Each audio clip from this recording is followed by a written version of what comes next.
Hello, मी doctor Tushar Shirode, periodontist and oral implantologist from Suhas dental clinic, Nashik. आज आपण चर्चा करणार आहोत अशा विषयाबद्दल की ज्याचा सामना कधी ना कधी आपल्याला आपल्या आयुष्यात करावा लागलाच असेल. अक्कलदाढ किंवा विस्डम टूथ किंवा थर्ड मोलर. अक्कलदाढ हे जबड्यातील सगळ्यात शेवटी येणारे दात जे सामान्यतः 17 ते 25 या दरम्यान आपल्या तोंडामध्ये येतात. पण एक गोष्ट आहे, हे नैसर्गिकरित्या दात येण्याच्या प्रक्रियेचा एक भाग जरी असले तरीही त्यांना योग्य प्रकारे येण्यासाठी जागा न मिळाल्यास ते जबड्याच्या हाडामध्ये अटकतात किंवा अंशतः उगवतात. अशा अडकलेल्या अक्कलदाढा विविध समस्या निर्माण करू शकतात, जसे की दुखणे, गालाला सूज येणे किंवा कधी कधी इन्फेक्शन होणे. बऱ्याच वेळा ते आपल्या इतर दातांना किंवा पुढील दातांना धक्का देतात किंवा इजाही निर्माण करू शकतात. जर वेळीच उपचार केला नाही तर ते सिस्ट किंवा जवळच्या दातांना नुकसानही पोचवू शकतात.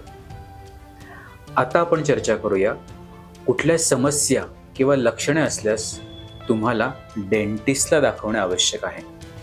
जसे की तोंडाच्या मागील बाजूला सूज येणे, दात दुखणे, हिरडीला सूज येणे, तोंड उघडण्यास किंवा आ करण्यास त्रास होत असेल तर त्याची वेळीच तपासणी करून घ्या. जरी आपल्याला कोणतीही लक्षणे जाणवत नसतील तरीही नियमित दंत तपासणी किंवा रेग्युलर डेंटल चेकअप करणे आवश्यक आहे, कारण बऱ्याच वेळा अक्कलदाढीचा त्रास हा लगेच होत नसतो. जर आपल्याला डेंटिस्टने अक्कलदाढ काढण्याचा सल्ला दिला असेल तर काळजी करू नका. ॲडव्हान्स आणि मॉडर्न टेक्निक्समुळे ही सुरक्षित आणि तुलनेने कमी त्रासदायक अशी प्रक्रिया झालेली आहे. अक्कलदाढ काढण्याची प्रक्रिया केल्यानंतर बहुतेक लोक काही दिवसातच बरे होतात. भविष्यातील कॉम्प्लिकेशन्स टाळण्यासाठी हे नक्कीच फायदेशीर ठरते. लक्षात ठेवा,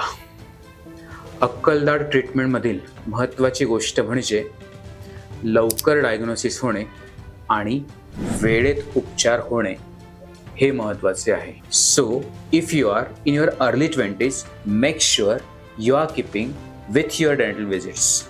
stay healthy and keep smiling.